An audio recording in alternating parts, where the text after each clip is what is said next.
महादेवी, मैं मानव जीवन की उस विडंबना के विषय में विचार कर रहा था कि मानव कभी कभी बनना कुछ चाहता है और परिस्थितियां उसे कुछ और ही बना देती हैं। जब पीड़ित और आतंकित वर्ग की पीठ पीछे हटते हटते दीवार से लग जाती है महादेवी, जब उनके लिए और पीछे हटना संभव ही नहीं होता, तो फिर वो अपने प्राणों की रक्षा करने के लिए आगे बढ़ जाते हैं। क्या आपका संकेत रेणुका पुत्र राम की ओर है? हाँ महादेवी, देखिए ना, मेरे इस अंश ने प्रथम बार पूर्ण मानव के रूप में जन्म लिया, और वो भी एक विद्वान, एक गुरु, एक आचार्य के घर में, एक सुशील नारी की गोद में जन्म लिया। उसके रूप में मानव समाज को एक विद्वान, एक गुरु और एक आचार्य भी मिल सकता था, परंतु परिस्थितियां उसे योद्धा बनने पर विवश कर रही हैं महादेवी। उसके हाथ से पुस्तक छीनकर उसमें शस्त्र थमा रही हैं। जो दोनों हाथों से ज्ञान लुटा सकता था महादेवी, उसके दोनों हाथों में धनुष और बाण पकड़ा दिए परिस्थितियों ने। सत्ताधारी वर्ग की निरंकुशता दमन को जन्म देती है। दमन उत्पात का कारण बनता है, उत्पात अराजकता उत्पन्न करता है, और फिर अराजकता विद्रोह का रूप धारण कर लेती है महादेवी। महादेवी, सारा संसार मुझे पालनहार के रूप में जानता है। तो ऐसा हुआ महादेवी, जैसे श्रावण की घनघोर घटा वर्षा के स्थान पर सूरज की तपती किरणें लुटाने लगे। ये तो परस्पर विरोधी बात हुई ना महादेवी। ये मैं बार बार यही कहता हूँ कि कभी किसी को किसी का बुरा नहीं सोचना चाहिए, क्योंकि जो भी व्यक्ति किसी और का बुरा सोचता है, अंत में उसका भी बुरा हो ही जाता है। जो भी व्यक्ति ये समझते हैं कि ये तंत्र मंत्र, ये सर्वनाश और अंधकार की शक्तियां केवल किसी और को ही क्षति पहुंचा सकती हैं, तो वो उनका भ्रम है। सत्य तो ये है महादेवी कि जो ईश्वर के सच्चे भक्त होते हैं, जो स्वयं ईश्वर पर संपूर्ण विश्वास करते हैं, ये तंत्र मंत्र की शक्तियां उनका बाल भी नहीं बांका कर सकती। इस प्रकार द्वेष और घृणा का मारा व्यक्ति पड़ोसी के घर को जलते हुए देख ये भूल जाता है कि उसी अग्नि की लपटें स्वयं उसका घर भी जला सकती हैं। उसी प्रकार जो व्यक्ति तंत्र मंत्र में विश्वास करता है, वो ये भूल जाता है कि यही तंत्र मंत्र की शक्तियां स्वयं उसका भी सर्वनाश कर सकती हैं। महादेवी, कि जिस प्रकार जब एक पुरुष भटक जाता है तो केवल एक ही व्यक्ति भटकता है, परंतु जब एक नारी के पैर डगमगाने लगते हैं तो समस्त परिवार डगमगा जाता है। उसी प्रकार जब एक शिष्य भटकता है तो केवल एक ही छात्र भटक जाता है, परंतु जब एक गुरु भटक जाता है महादेवी, तो समस्त छात्र समाज भटक जाता है। हे महादेवी, जिस प्रकार एक दीपक दूसरा दीपक जला सकता है, उसी प्रकार दूसरों के ज्ञान और अनुभवों से और दूसरों की चिंतन शक्ति से स्वयं अपना ज्ञान भी तो बढ़ाया जा सकता है। महादेवी, किसी भी व्यक्ति को तैरना तभी आ जाता है जब वो जल में गिर जाता है। आपके पुत्र प्रहलाद ने भी विकट परिस्थितियों का सामना किया, तभी उसका विवेक जागा। जिस प्रकार कुंदन बनने के लिए सोने को पहले अग्नि में तपना पड़ता है, उसी प्रकार किसी भी व्यक्ति को अपनी भीतर की क्षमताओं को जानने के लिए परीक्षा की अग्नि में तपना पड़ता है महादेवी। इसका सारा श्रेय तो दैत्य गुरु शुक्राचार्य को जाता है महादेवी, और इसी से उनका अस्तित्व भी सिद्ध होता है।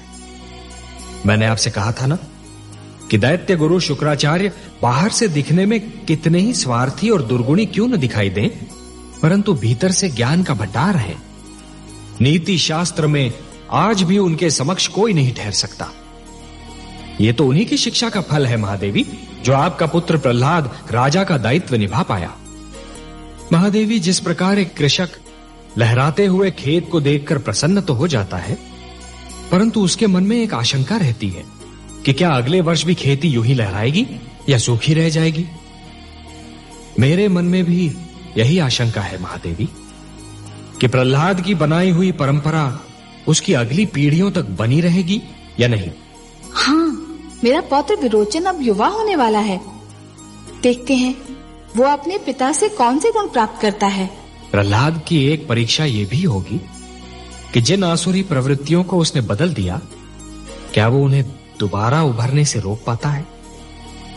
और क्या किया दुष्ट विरोचन ने? उस अधम ने तो हमारी पूजा बंद करवा दी थी।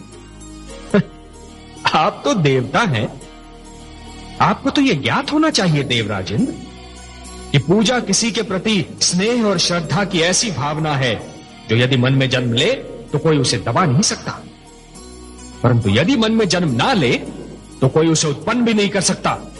परंतु हे पद्मनाभ, हमारी पूजा तो न जाने कब से निरंतर होती चली आ रही है। यज्ञ में समिधा डालते हुए नाम लेने को आप पूजा कहते हैं देवराजेंद्र? चरणों में फूल चढ़ाने को आप पूजा कहते हैं देवराजेंद्र? हाथ जोड़कर शीश नवाने को आप पूजा मानते हैं? नहीं देवेंद्र, ये पूजा नहीं है। पूजा तो दिखावा ना करने का दूसरा नाम है। अच्छे विचार है पूजा, अच्छे कर्म है पूजा, दूसरों की सेवा और परोपकार का दूसरा नाम है पूजा। केवल अपने लिए नहीं, अपने चहु ओर बसे हुए संसार के लिए जीना, यह है पूजा। किसी और की पीड़ा में तड़प उठना है पूजा, कि आप पूजा, पूज्य और पुजारी के अर्थ को ही भुला बैठे। और इसीलिए है देवराजेंद्र, जिस प्रकार अपने मार्ग में चट्टान को खड़ा पाकर नदी की धारा अपनी दिशा को बदल लेती है, उसी प्रकार आपके इस अहंकार को देखकर मैं भी आपसे अपना मुख मोड़ रहा हूं।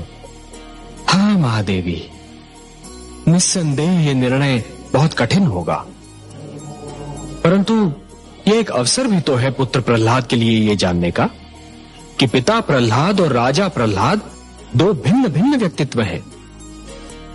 जिस प्रकार योग्य तोल के लिए तुला के दोनों पलड़ों का संतुलित रहना आवश्यक होता है, उसी प्रकार प्रजा का न्याय करते समय राजा का भी संतुलित होना बहुत आवश्यक होता है महादेवी। सिंहासन पर बैठने के उपरांत एक राजा को यह जान लेना चाहिए महादेवी कि अपने परिवार और अपनी प्रजा के साथ उसका संबंध एक समान है। वो ना तो किसी का पिता है, ना किसी का पुत्र और ना ही किसी का भ्राता। अरे महादेवी, जो क्रांति करके समस्त संसार को बदलना चाहता है, उसे सबसे पहले स्वयं को बदलना पड़ता है। फूलों की सेज को छोड़कर एक क्रांतिकारी को पथरीली खुरदरी भूमि को अपनी शैया बनाना पड़ता है।